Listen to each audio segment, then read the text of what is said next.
Welcome, everyone. My name's Robert Lewis, and I'm from Charles Sturt University, and I'm here with Dan Graham. Hello, Dan. Hello, Bob, and hello, everyone. And thank you so much for listening. I hope everyone's having a great conference.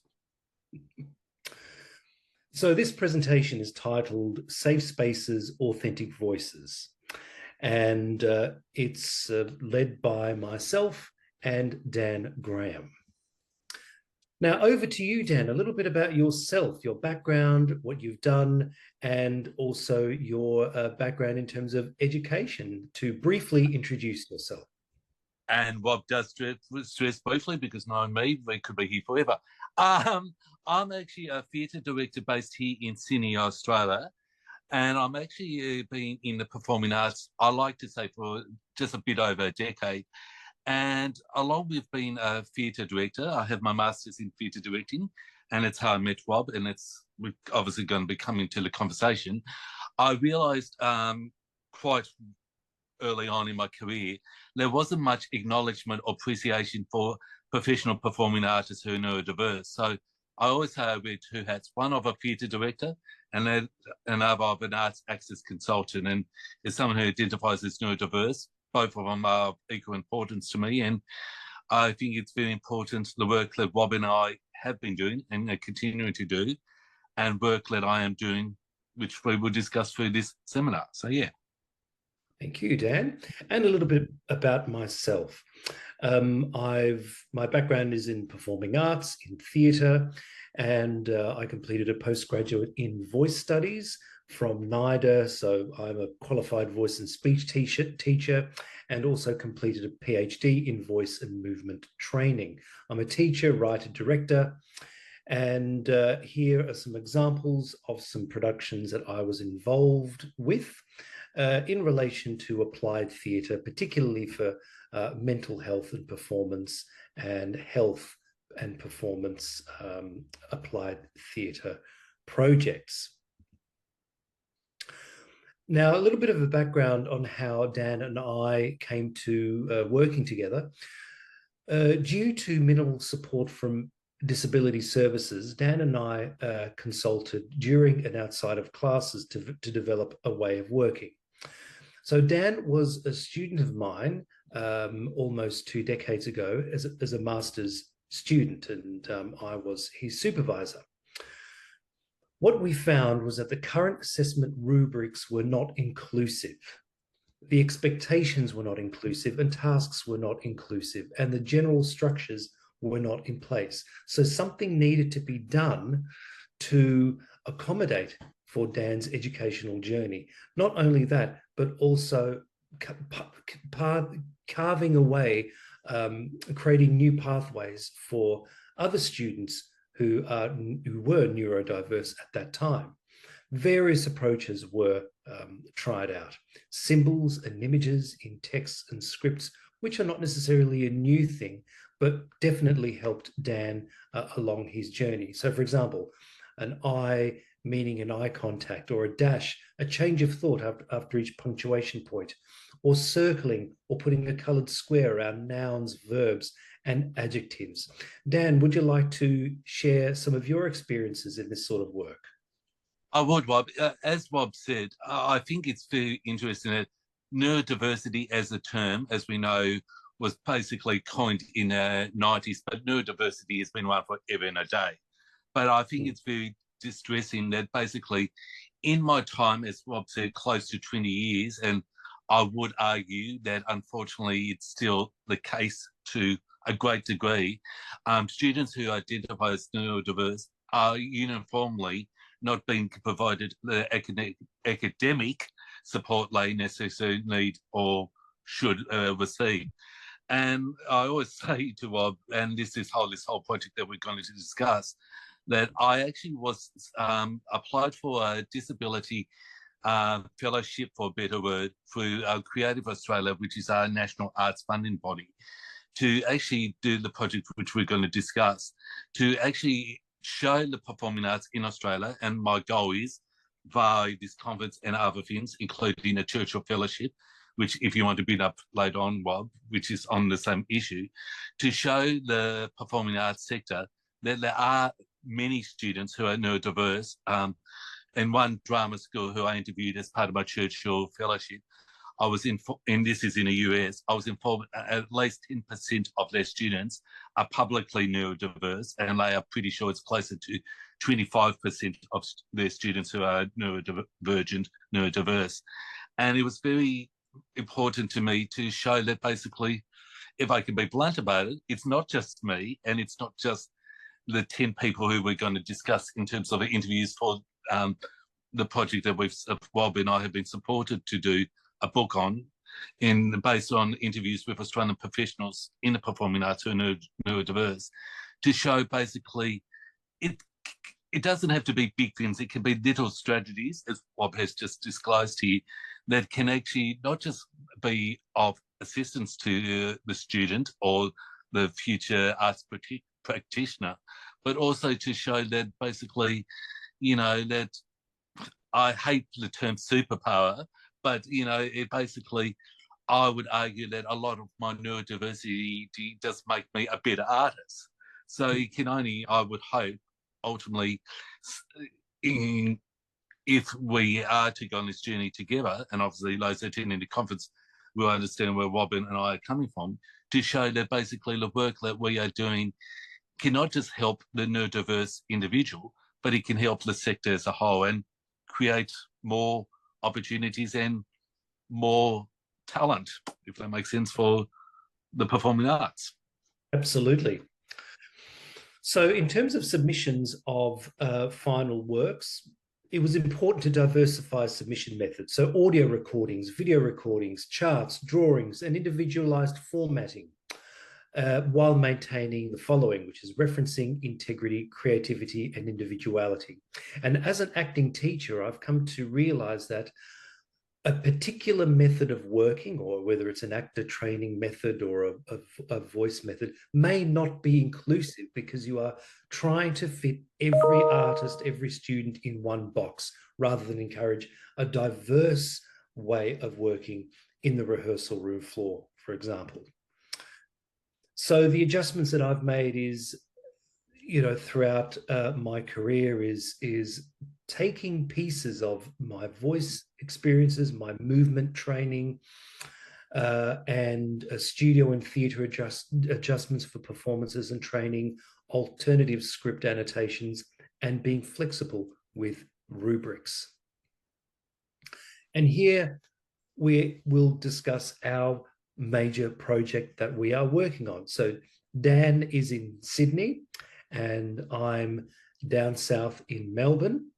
But we have collaborators and artists that we've worked with and talking to that are all over Australia. So this is an Australian autoethnographic interview project with practitioners living and working with neurodiversity. So this project, which is interview-based approach, highlights what safe spaces could look like for artists with disabilities involved in collaborative performance processes. We are to interview 10 directors, performers, writers, arts workers who identify as being neurodiverse, and the outcomes will be published in a book in 2024, the end of 2024 or early next year. And the aim is to create awareness of neurodiversity in the performing arts in the hope to change systems and approaches. So Dan, let's take us back to the inspiration of this the title and the project itself before I came along and became a collaborator.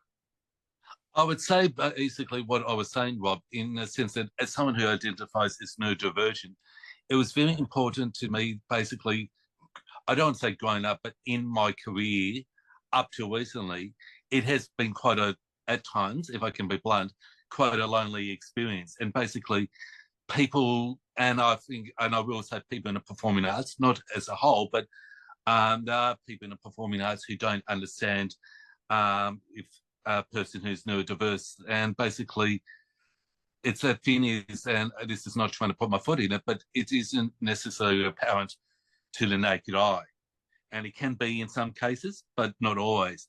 And I always say, like, the funny thing is, the reason why I went into performing arts, even before knowing Rob and doing my master's, because I was brought up in going to see theatre from a very young age. I went to acting classes from a very young age. I was involved. I went to arts drama school. Actually, in high school, my high school was drama school, educated, etc. And it was literally how people literally have wanted or desired, or whatever you want to call it, put me in a box. And I think it's very limiting for both, back to what I said early on, not just for the individual, e.g. me, but also for the performing arts as a whole, because there are a lot of artists who are neurodiverse. And I think this is something I will point here, if I may, Rob, that what started the whole journey in terms of my investigation, be it a Churchill Fellowship, be this book, etc. And I explain to people now who don't know what a Churchill Fellowship is in the US. It's equivalent of a Fulbright Fellowship, which you guys have in the US. And I've taken a lot of the work that Bob and I are doing here in terms of interviews that I did in the US late last year. I was actually in Boston. I attended the LEAD conference in Boston, one by the Kennedy Center, where Rob and I did a similar conversation that we're giving to you guys today. And it was very interesting to see that the work that I was trying to put forward was basically put in that, I'm talking pre this work, almost put in that too hard basket. A person, I'm only talking from my own experience, I've often been seen as weird or different in a good way, whatever you want to call it.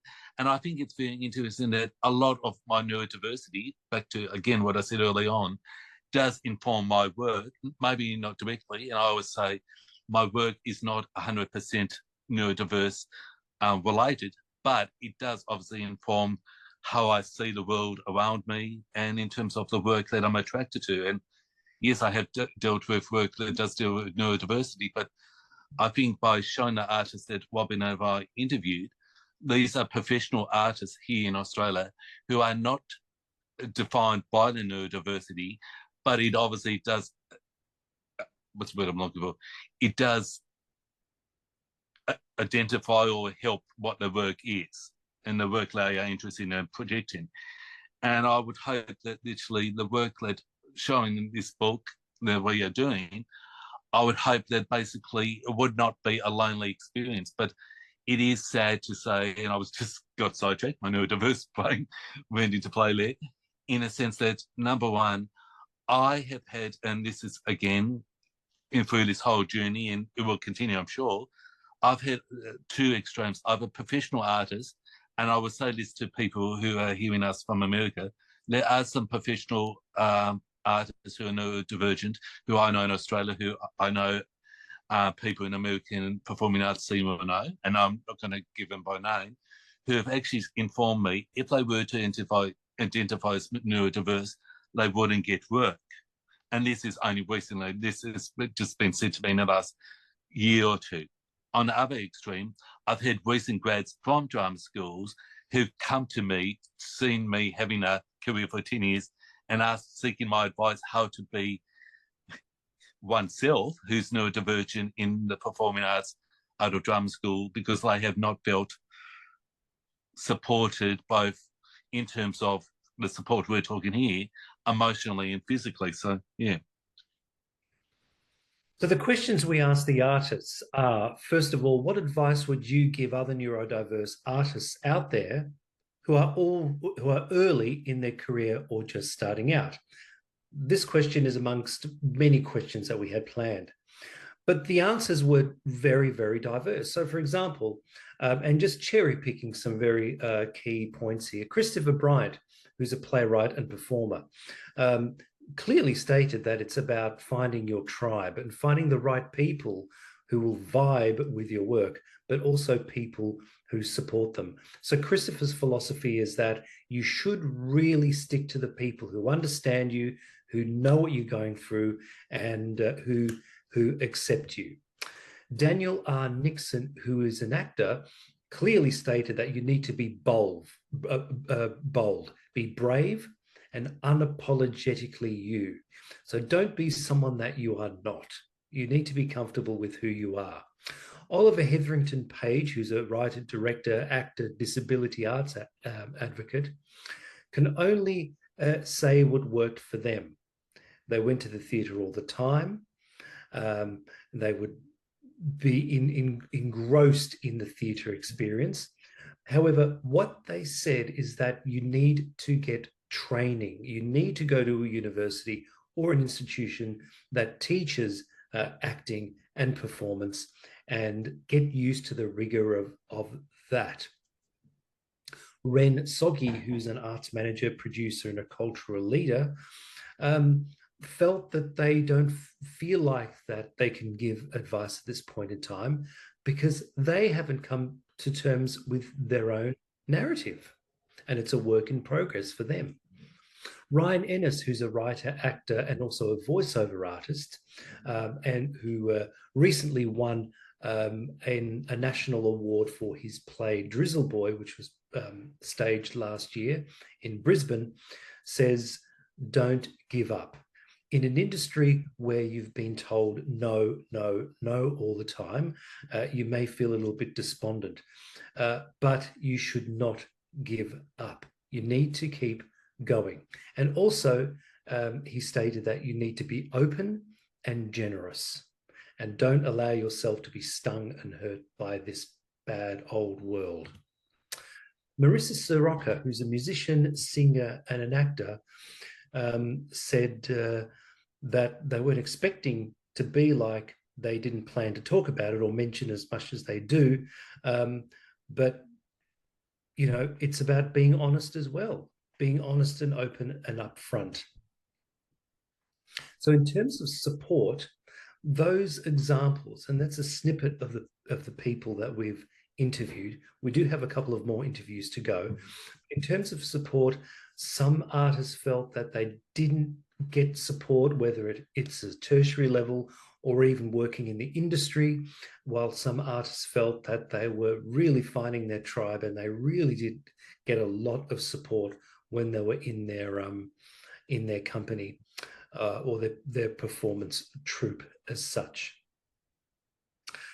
Now, Dan, would you like to elaborate on that experience of interviewing the actors and participants and directors and writers within the project before we move on to our conclusion? I would say it is very funny. Basically, a common narrative which everyone's been hearing here is in a sense of community in one way or other, and it's just how it turns out. Those that Rob and I have interviewed, I actually, if not friends, I actually know them in the industry, if that makes sense. And I have felt comfortable, and I think it's that I jokingly call my neurodivergency diversity my second coming out experience, in the sense that basically I would think, and I think you agree with, hope you agree with this, Rob, that they basically have felt comfortable by me, myself being neurodivergent. They have been even more honest with us. And we had, at the same time, obviously given an option to edit the interviews. We provided the transcript and anything they wanted to delete or add, they've been more than welcome to do so. And I think it's very interesting. There has been that sense of community in doing this project, and literally showing that the whole funny thing is, as I said, like back to my time when I did my master's, it was a very, and this is not at Rob personally, because anything but, as he said, 20 years later, it was a very solitary experience for me when I was doing my master's, and I was very much felt very, not just isolated, but ostracized, if that makes sense. And I think, I wonder if that would be the case as much today. I would hope it wouldn't be. But as I discussed, I have heard not people we've interviewing, but recent grads, that a lot of the issues that I faced are still very evident today in terms of those wishing to have a career in the performing arts. And I would hope that those that we have interviewed have had a safe space to not just to disclose or inform us, and hopefully, and the hope is obviously with this book, to inform the industry as a whole, as I said at the start, that these are artists who happen to be neurodiverse, but they are performers first and foremost. And can we just literally say that basically in any kind of diverse group, whatever it is, be it race, gender, sexuality, etc., like those groups, can there be literally not just an open dialogue, but literally a space where artists like myself can actually thrive and actually have full careers? And basically, so I would say to people that the next generation of neurodivergent, diverse artists will not have the barriers in place that have been put in for these and other artists. Yeah. Absolutely. That's great, Dan. Thanks. So overall, in conclusion, I think Dan really summed it up. But in terms of this project and who we've interviewed, is that we're all human and we're all diverse, and the responses and answers are all varied and diverse, which makes it quite challenging because you're trying to create a system to cater for diversity. And what do? Do you sort of dismantle the structures that have been put in place to cater for that? But then where are the parameters? So that's a very interesting question. The next point is that there are all individualized approaches. The end goal is the same, but the journey is different for everyone. And then the third point that we've really got from our participants is that we need to listen, or everyone needs to listen, everyone needs to acknowledge, and the notion of communication is one of the most important things that we must do as fellow artists and practitioners and teachers. Well, thank you very much. Now that is our presentation. Thank you. Have a great conference, everyone.